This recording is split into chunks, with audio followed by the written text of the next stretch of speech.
Welcome back to PianoBuffs 24 Days Scales Challenge. Today we are about to learn F major, which has only one flat, B flat. We will practice this scale in all intervals, thirds, tenths, and the sixth. We will also play long arpeggios, and we will finish our practice with a chromatic scale, and I will show you some rhythmical exercises. If you've been following me since the beginning of this challenge, by the end of tomorrow, you will know how all scales are made, what sharps they have, what flats they have. If you would like to improve your musical knowledge, you can start this channel from day one.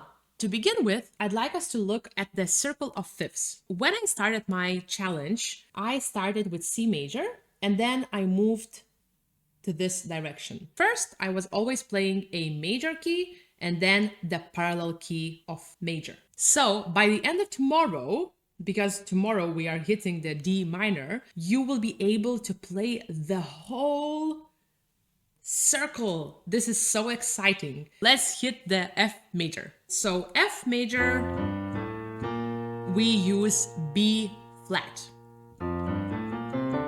And all the other keys are white.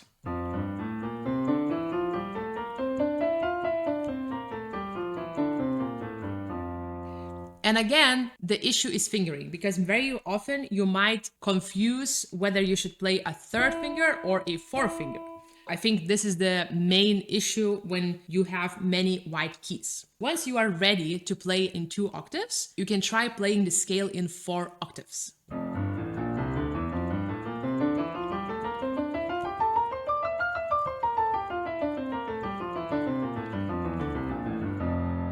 Now let's add the third. So you will move your right hand to the major third, and that will be your A.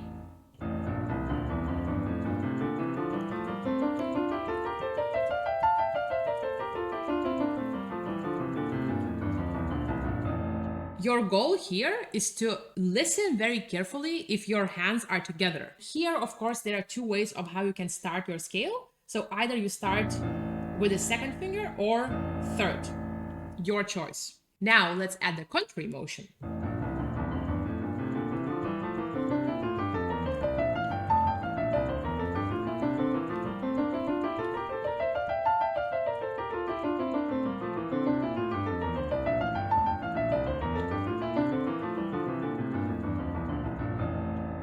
Now let's go to play tenths.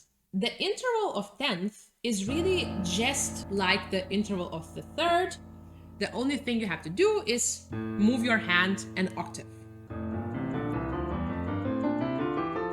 Let's immediately add the contrary.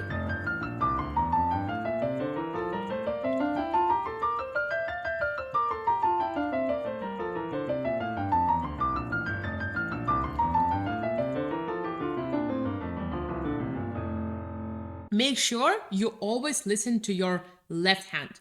Very often, because right hand is much more powerful, you might concentrate only on your right hand. But the truth is, the more you practice your left hand, the more even the scales will be. The last interval is 6. This time, instead of moving your right hand, we will move our left hand to the position of the third. So this is the third. If you want to see where you stand with your skills, always try playing the scales fast. Fast tempo, the 6th.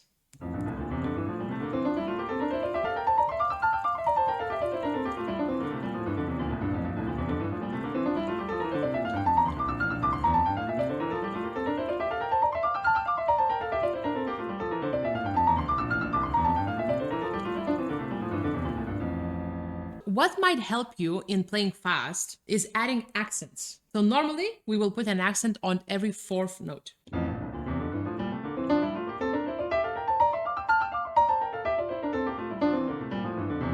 Once you feel comfortable putting an accent on every 4th note, try putting an accent on every 8th note. And this will sound like this.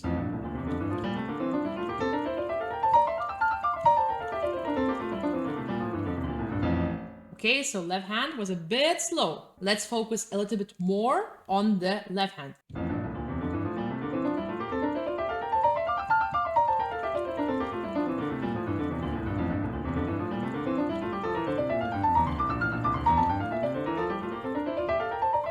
Now let's play long arpeggios, and this will be really fun because we are again using only white keys. So I always try to use a fourth finger here instead of third,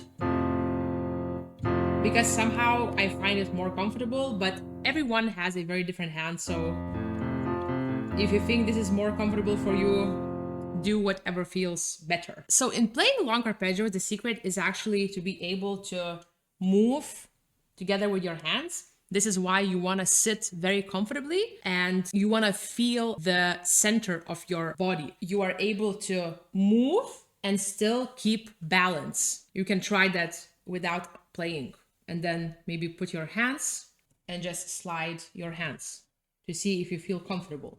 If you sit with your legs closed, you will most likely not feel comfortable here. This is why you want to put your right hand slightly to the side so you have more support.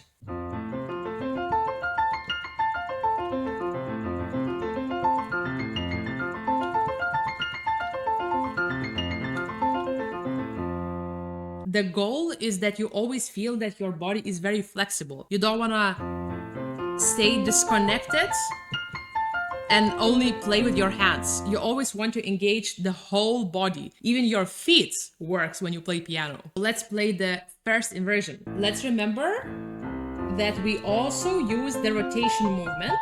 We are not only using our fingers, but we are also using our wrists.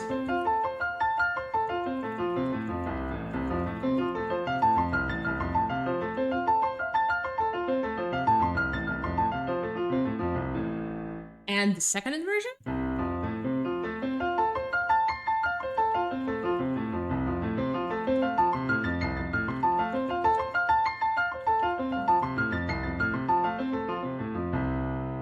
The best way to build your stamina, you can play 6 long arpeggios. Let me introduce this. So the structure for these chords is major, minor, major, minor, major, minor.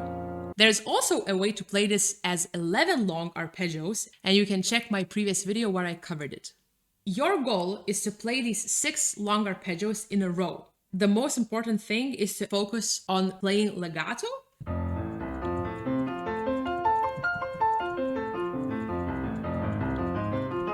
The minor, the major,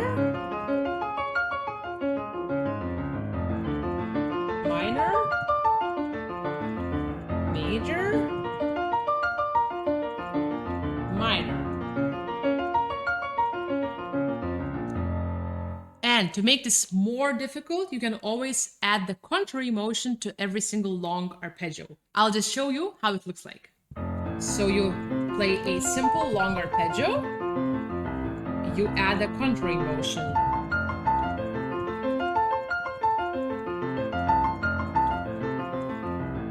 Then, simple long arpeggio,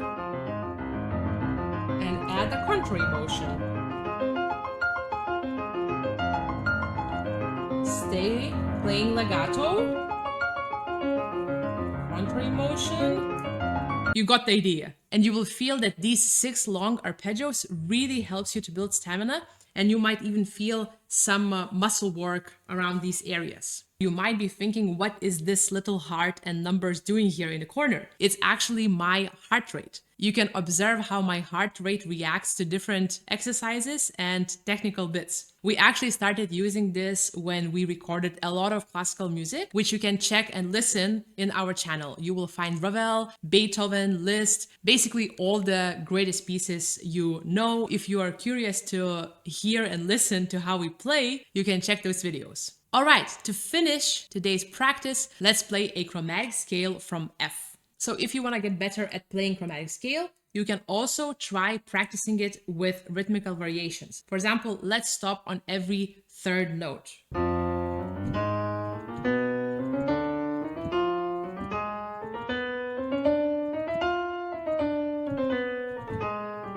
There is really 2 options of what fingering you could use. Normally, the standard way is that we put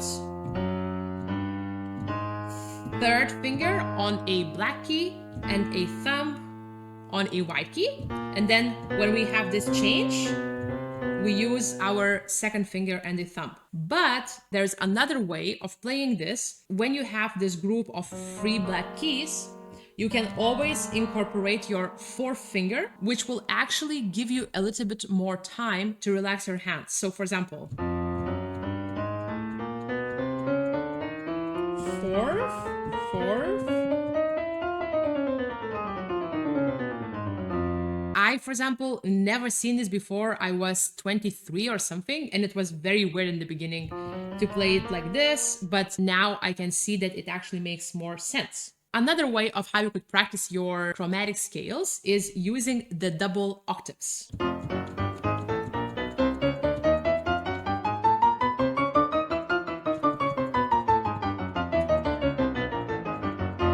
And you can always add the contrary motion.